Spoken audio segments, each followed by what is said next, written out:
Assalamualaikum warahmatullahi wabarakatuh. Saya Putri Atta Pramesti dengan NIM 211355093 dari Prodi Manajemen Perhotelan Fakultas Pariwisata Perhotelan Universitas Negeri Padang. Baiklah, di sini saya akan memaparkan pemahaman saya tentang wewenang dan kepemimpinan. Jadi, apa itu wewenang dan kepemimpinan?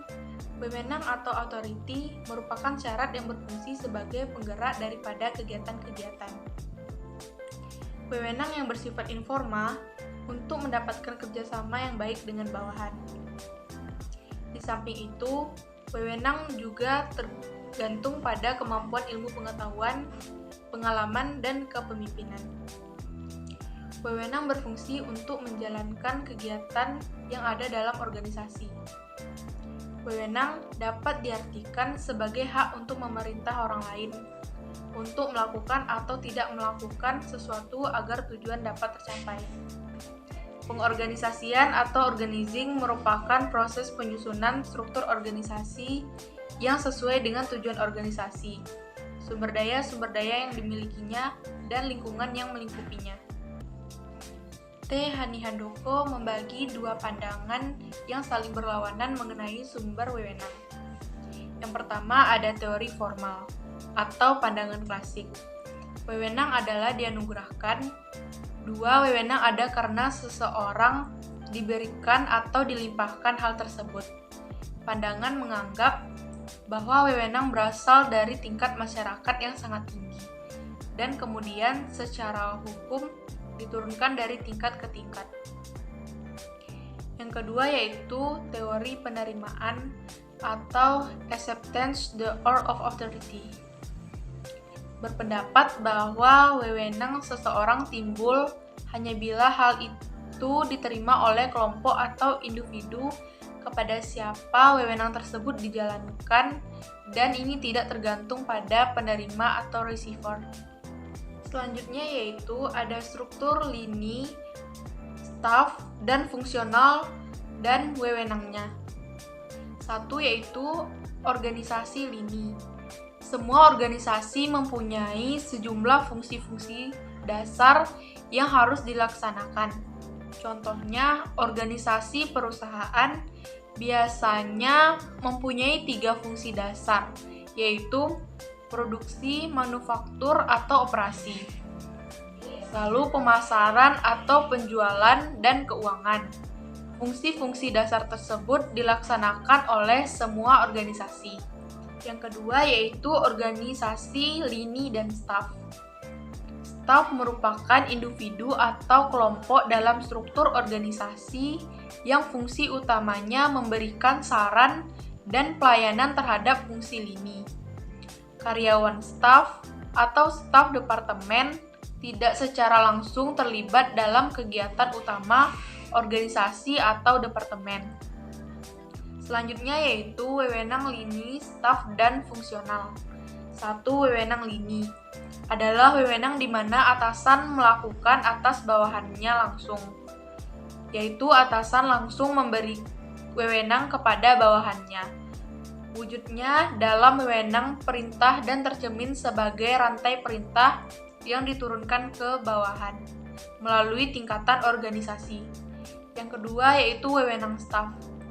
Adalah hak yang dipunyai oleh satu satuan staf atau para spesialis untuk menyarankan, memberikan rekomendasi atau konsultasi kepada personalia ini.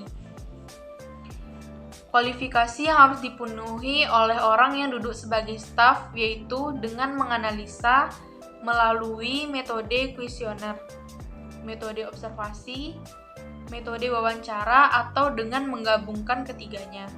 Selain mengajukan 6 pokok kualifikasi yang harus dipengaruhi oleh seorang staf, yaitu pertama, pengetahuan yang luas tempat di mana dia bekerja.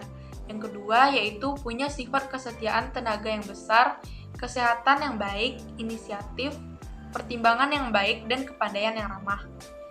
Yang ketiga, punya semangat kerja yang ramah.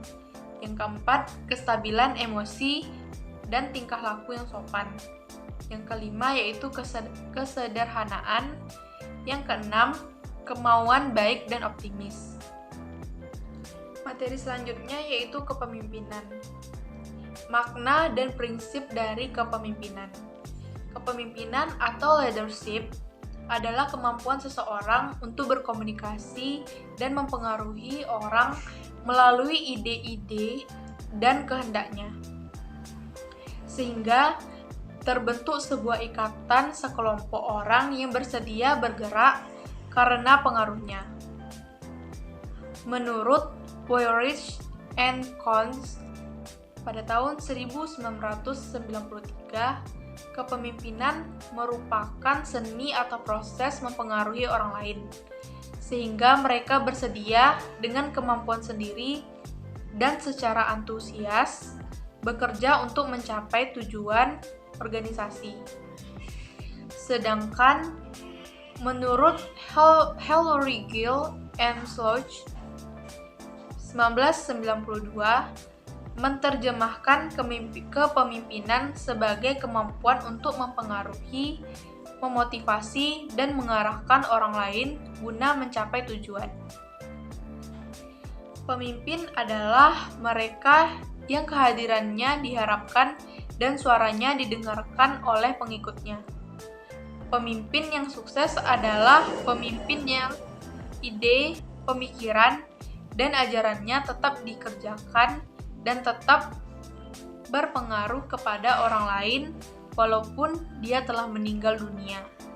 Hal ini karena kualitas pemikirannya, kesalehannya, kuatnya pengaruhnya pemikirannya, dan adanya regenerasi pemimpin karena kecakapan pribadinya dan atau tanpa pengangkatan resmi dapat mempengaruhi kelompok yang dipimpinnya untuk mengarahkan upaya bersama ke arah pencapaian tujuan kelompoknya.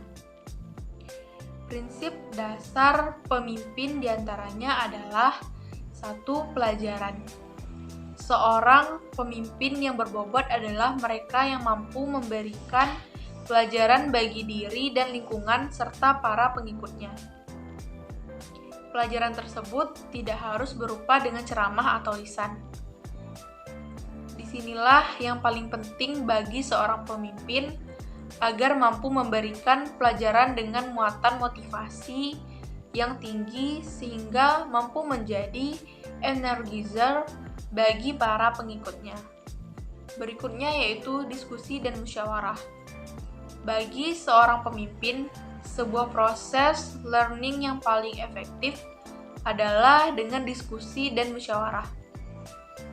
Proses sharing antar pemimpin maupun dengan para pengikutnya menjadikan kemampuan seorang pemimpin dalam memahami orang lain dengan baik dan serta meningkatkan kiat dalam melakukan penetrasi ide dan pengaruh. Yang ketiga yaitu contoh. Di samping hikmah dan ibroh, pemimpin yang efektif biasanya karena dia menjadi idola bagi para pengikutnya, baik secara individu ataupun kelompok. Berikutnya yaitu adil. Prinsip ini akan menjadikan seorang pemimpin maupun mempertahankan kepemimpinannya di hadapan orang lain atau para pengikutnya. Serta dengan prinsip inilah, maka seorang pemimpin akan mampu memberikan rasa tentram dan kepuasan bagi mereka. Berikutnya yaitu kebebasan dan kreativitas. Perasaan bebas dari para pengikut menuntut pemimpin memberikan suasana untuk mewujudkan kenyamanan dan ketenangan. Dengan pemberian kebebasan ini akan menumbuhkan perasaan bahwa pemimpin telah menaruh kepercayaan pada dirinya. Berikutnya yaitu hati.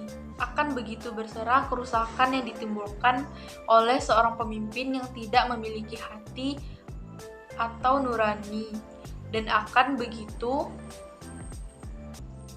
sengsara dan tertekan para pengikut jika pemimpin tidak mampu berfungsikan potensi hati dengan baik.